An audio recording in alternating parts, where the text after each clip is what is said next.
What's up, YouTube? Sorry for the uh, recording this video on a camera instead of my nice presentation that I like to do.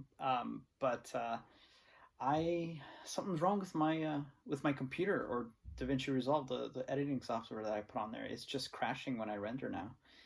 I really do need to upgrade to a newer computer, I think. Other that, or I'm just not configuring it right. So I'm just gonna record this little video because I don't know how long it's gonna take.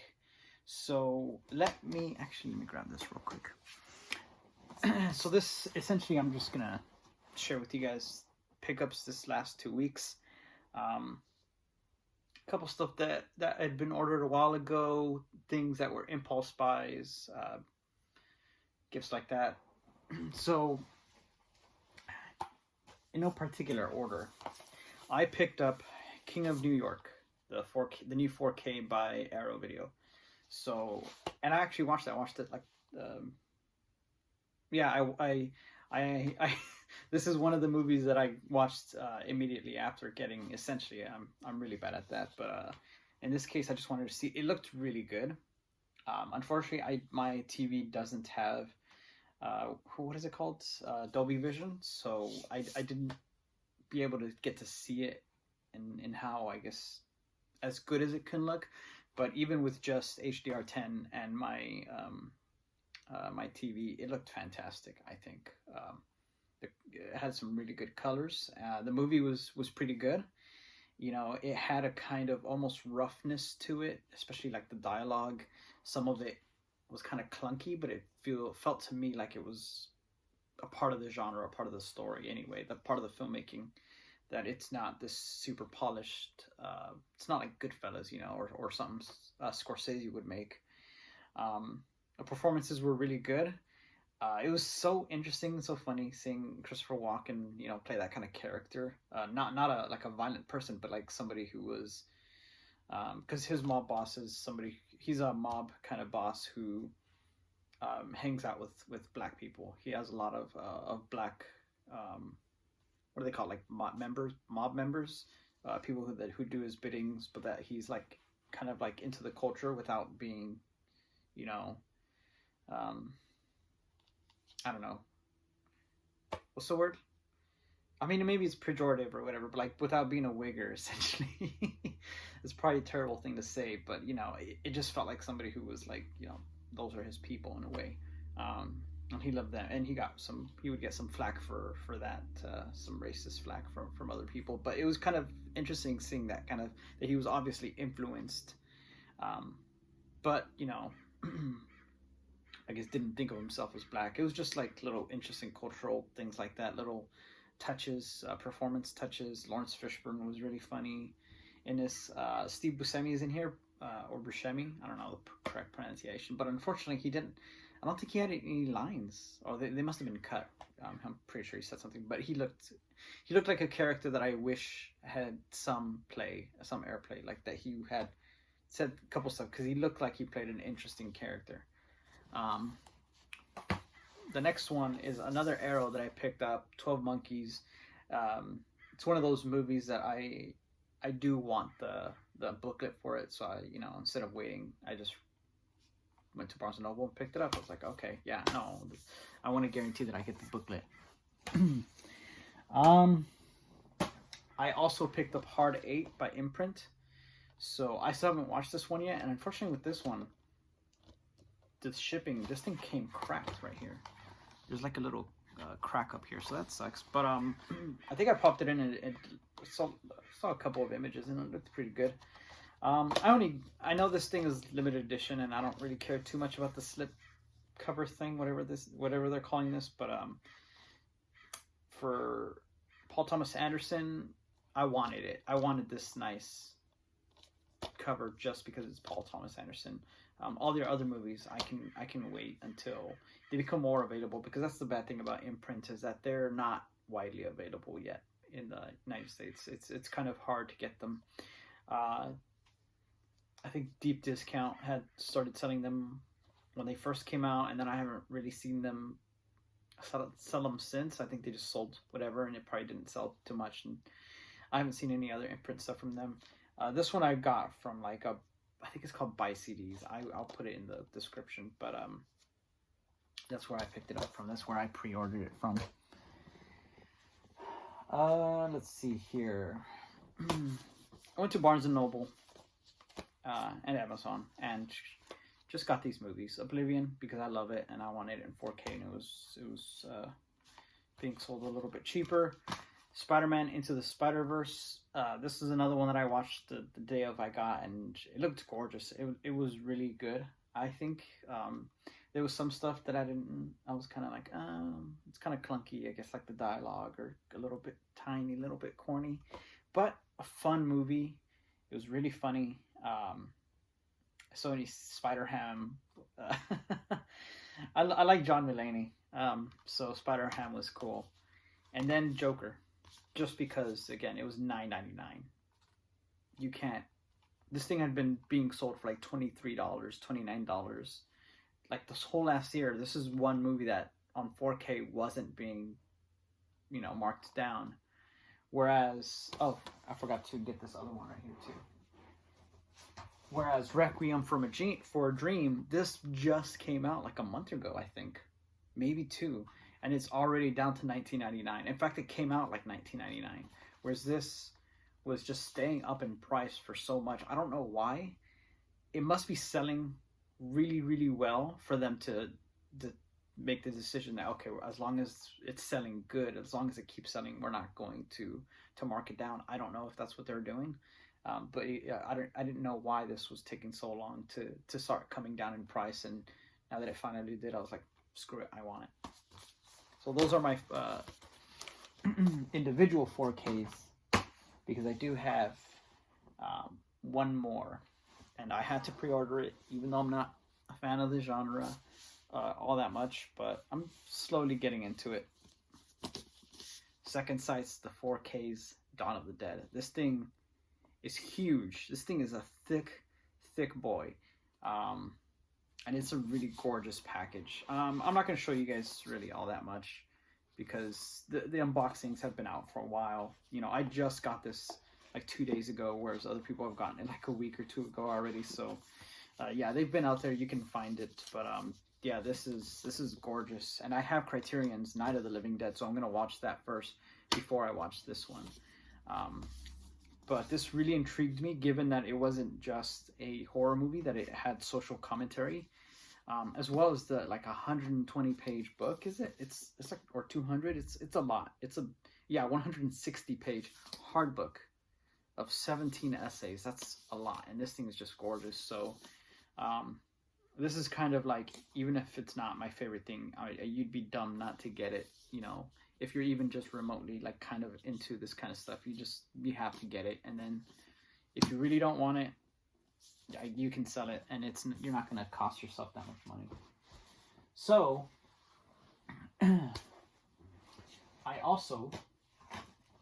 I have another Second Sight that I bought,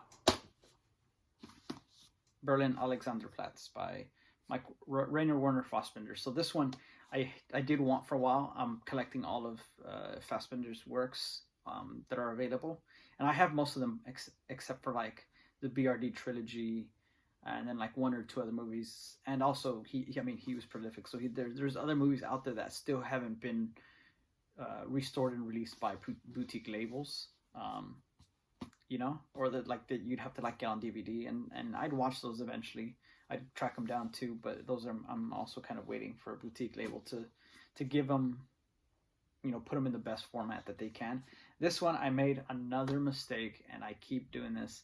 I keep looking on the Second Sight website and see that something is out of stock, and I panic and think, oh crap, that's something I really want, and now it's out of print, and I'll go and race to buy it, and then the thing is, it comes back into stock like a week or 2 later, and I'm not reading the fine print that says out of stock, not out of print. That's what I'm missing. So this is not out of print. I bought this earlier than I needed to, just like what's the other one that I got from them? Yeah, just like Heimat, two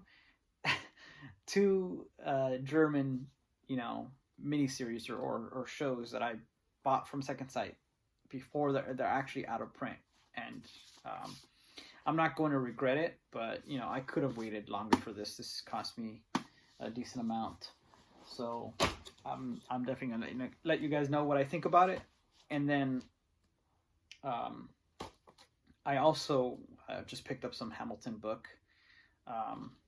It's like one of those things where you look at something and you want to get that, and oh, this thing's also been on my list, and then before you know it, you've gotten a couple stuff. I didn't go crazy, but I picked up Twilight Time's The Yellow Handkerchief.